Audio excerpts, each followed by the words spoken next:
महालक्ष्मी नमो नमः। महालक्ष्मी व्रत भाद्रपद के शुक्ल पक्ष की अष्टमी तिथि के साथ शुरू हो जाता है। इस दिन राधा रानी के जन्मदिन के रूप में राधा अष्टमी का पर्व भी मनाया जाता है। आज अर्थात 11 सितंबर दिन बुधवार को इसकी शुरुआत हो रही है। यह व्रत आज से शुरू होकर 16वें दिन यानी कि 17 सितंबर को समाप्त होगा।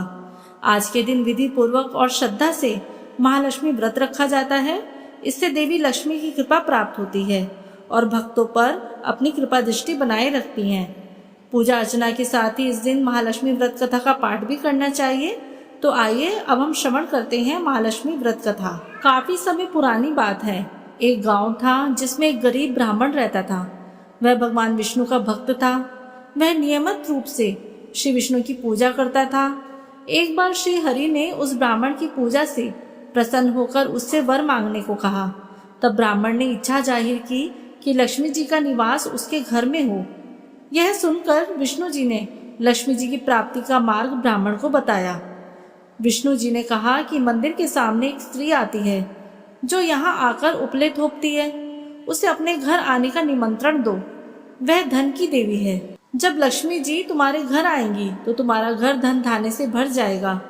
इतना कहकर विष्णु जी ध्यान मग्न हो गए।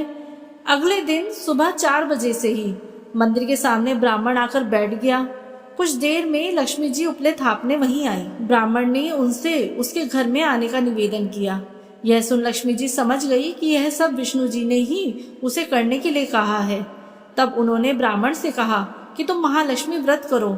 यह व्रत 16 दिनों तक करने से और 16वें दिन रात को चंद्रमा को अर्घ देने के बाद ही तुम्हारा मनोरथ पूरा होगा। इसके बाद लक्ष्मी जी की पूजा कर ब्राह्मण ने देवी को उत्तर दिशा की ओर मुंह करके पुकारा।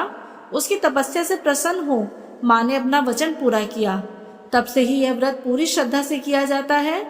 माना जाता है ऐसा करने से व्यक्ति को माँ का आशीर्वाद प्राप्त होता है।